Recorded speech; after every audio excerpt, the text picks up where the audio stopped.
Madame Fazia Berchiche est la directrice générale de l'Agence nationale de l'artisanat, ANART, l'institution organisatrice du 18e Salon international de l'artisanat traditionnel, qui se tient à la SAFEX du 7 au 16 novembre 2013. Elle est l'invitée donc de la Web TV, la télévision du CIAT 2013. Elle répond aujourd'hui sur le salon. Donc Madame Berchiche, bonjour. Pouvez-vous d'ores et déjà nous dire, nous parler, qu'est-ce que c'est que l'ANART exactement, brièvement? Très bien, bonjour. Je remercie tout d'abord tous les mass médias qui nous ont accompagnés sur cet événement, très important et très attendu par le secteur et la corporation. Je reviens au salon. C'est effectivement, comme vous venez de le préciser, c'est la 18e édition du Salon international de l'artisanat traditionnel, qui est un événement qui est organisé sous la tutelle du ministère du Tourisme et de l'Artisanat. Donc l'ANART est une institution également sous tutelle du ministère du Tourisme et de l'Artisanat. Elle a pour mission la sauvegarde et la promotion de l'artisanat traditionnel dans sa richesse et sa diversité.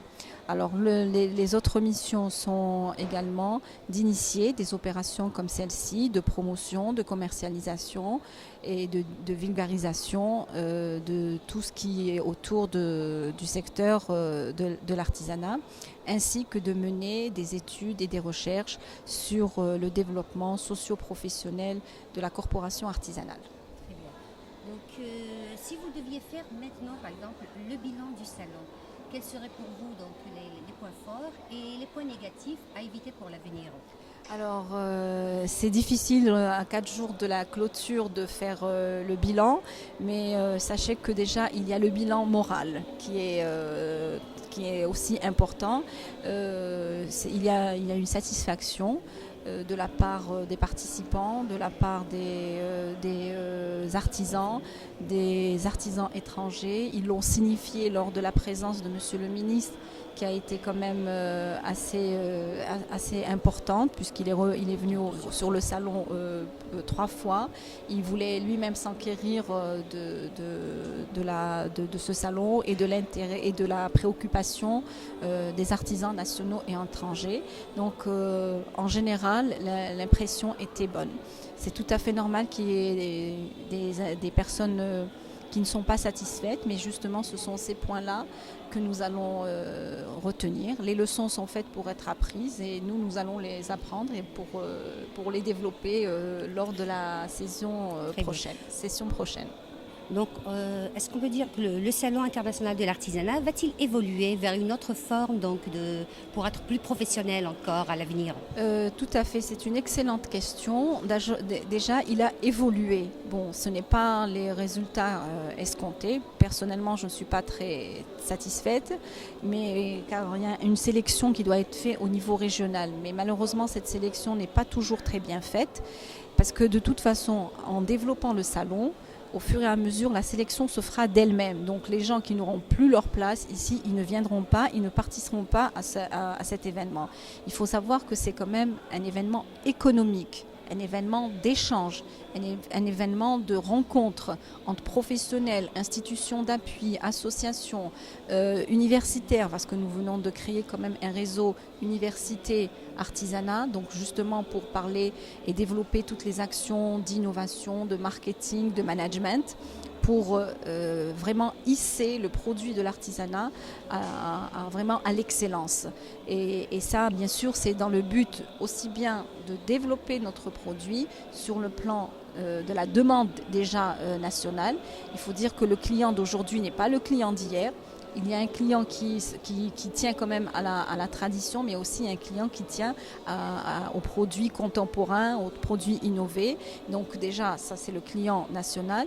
Et puis, il y a une demande et une tendance qui change d'année en année sur le plan international, à laquelle également il faudra répondre. Donc notre produit, nous sommes intimement convaincus que c'est quand même un produit qui a de l'avenir s'il est vraiment bien pris en charge, et nous avons commencé à le prendre en charge de manière professionnelle et même scientifique, c'est-à-dire réunir vraiment les académiciens pour voir toutes les issues pour le développement de notre secteur de l'artisanat. D'accord. Donc, mais est-ce qu'il y a une sélection précise qui devrait être peut-être pour promouvoir un produit précis de l'artisanat durant les salons internationaux? Oui, tout à fait. Ça, c'est comme je vous le disais, c'est un point qui devrait, je dis bien qui devrait être fait au niveau régional. On devrait expliquer et sensibiliser que le salon de l'artisanat, ce n'est pas une foire, ce n'est pas une kermesse, ce n'est pas un festival, c'est un salon où doivent se rencontrer les professionnels du secteur. Encore une fois, au risque de me répéter, le secteur du tourisme et de l'artisanat est un secteur horizontal. Donc nous avons tous les partenaires, que ce soit la formation professionnelle, que ce soit les banques, que ce soit le ministère du Commerce pour tout ce qui est exportation, que ce soit la formation d'excellence avec les designers, donc l'école supérieure, tout ce qui est HEC, vous l'avez vu, toutes les conférences que nous avons inscrites dans ce salon, elles sont toutes faites entre le ministère HEC, la haute école de commerce, dans ce qui est marketing, management et innovation. Et nous avons aussi fait des conférences débats avec tout ce qui est conception, réalisation entre designers et artisans. Et ça aussi, les designers, cette corporation est vraiment fondamentalement déterminée à travailler avec nous. Et de toute façon, nous n'avons pas le choix. Ou on s'inscrit dans une dynamique de développement, où on est condamné à rester dans notre environnement. Et nous, on souhaite quand même sortir de cet environnement. Voilà. Justement, parlant de ça, je voulais dire, qui dit artisanat, dit formation. Donc, quelles sont les actions entreprises dans ce sens? Alors déjà pour l'année 2013, nous avons le ministère du Tourisme et de l'Artisanat, bien sûr en étroite collaboration avec l'agence de l'artisanat, donc avec l'ANART. Nous avons inscrit trois formations sur le design dans 3 activités: le tissage, la céramique et le verre. Et tout ce travail est fait en prévision de lier donc le savoir et le savoir-faire. Donc le savoir-faire qui existe chez nos artisans et le savoir et de conception qui existe chez les designers. Donc, et tout ça, c'est fait pour vraiment avoir un produit créatif, un produit innovant. Bien sûr, sans altérer, on y tient aussi à tout ce qui est authentique, à tout ce qui est vraiment tout à fait originalité, et tout ce qui est symbolique, surtout la symbolique. Donc, en dehors des salons, que prévoit l'ANART pour la promotion de l'artisanat? Alors, sur ce point-là, nous avons maintenant une tradition, c'est de préparer notre programme d'action en fin d'année. En décembre, déjà, nous avons toute une série d'opérations que nous proposons à la tutelle. Donc, ces opérations, elles sont essentiellement liées à la formation et à l'expertise internationale. Un peu dans les activités qu'on vient de citer, mais cette année, nous allons les étendre au cuivre et au mobilier. Donc, elles vont être présentées et bien sûr, je suis sûre qu'elles vont être validées. Sur le plan de la promotion internationale, nous avons un salon qui est très intéressant auquel nous participons depuis 3 ans maintenant. C'est le salon Maisons et Objets qui est connu sur le plan international et qui commence à donner aussi ses fruits puisque nous faisons participer des artisans déjà qui travaillent en binôme et les résultats commencent à être palpables. Ainsi que nous avons toujours la participation au plan régional, avec le tourisme, le salon national de... Comment voyez-vous l'évolution de l'artisanat en Algérie Avant, c'était un artisanat qui se transmet, un métier qui se transmet de génération en génération. Et on voit que maintenant, il y a le côté formation dans les écoles. Donc l'évolution, elle se fait plus à partir des écoles de formation ou elle se transmet encore de génération en génération? Non, il y a les deux aspects. Il y a l'aspect qui est bien sûr le plus traditionnel, c'est de génération en génération, donc de père en fils ou de mère en fille. Et vous l'avez constaté sur le salon, qu'il y a vraiment une jeunesse, donc il y a de l'espoir et il y a vraiment beaucoup de jeunes qui reprennent les activités, mais qui les reprennent avec leur touche. Et ça, c'est très très bien, parce que c'est en fait ce que nous souhaitons, c'est sur les sujets sur lesquels nous travaillons.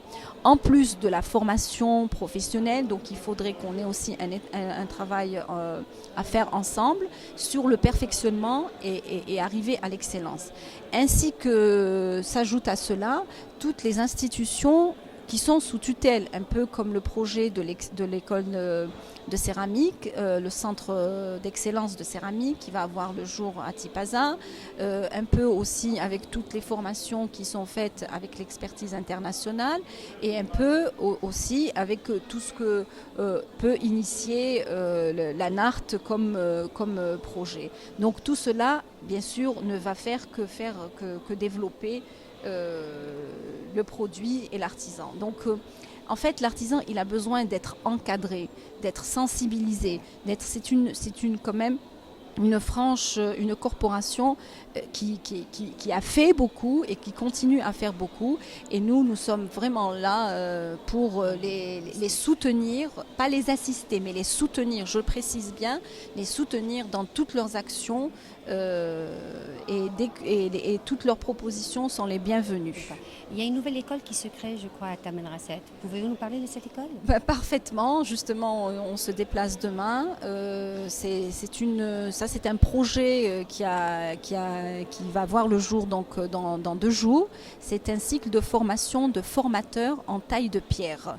De gemmes, donc ça c'est le mot scientifique, et en fait c'est les pierres semi-précieuses. Bon, il y en a qui disent précieuses, donc comme les gisements se trouvent au niveau de Tamanrasset, c'est une opération triangulaire qui est faite entre l'Abragem, donc c'est la partie brésilienne qui va transférer ce savoir-faire, donc c'est un transfert de technologie.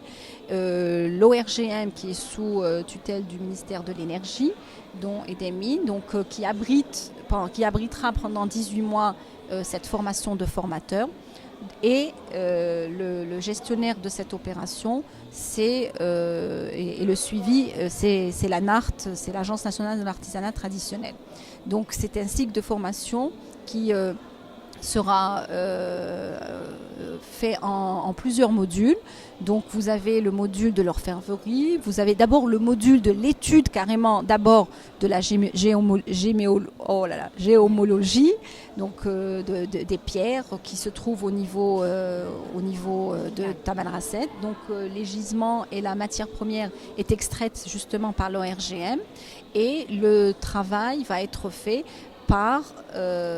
suivi par des experts en la matière venus du Brésil. Et justement, la finalité, c'est de pouvoir avoir une école au niveau de Tamanrasset. Donc vous imaginez que tout ce qu'il y a autour, c'est la création d'emplois, c'est la formation d'excellence, c'est les pierres qui seront au service, qui seront à la disponibilité des artisans, des joailliers, des personnes, toutes les personnes qui travaillent autour de cette activité. Madame Barchiche, donc, quel message vous voudriez transmettre aux artisans?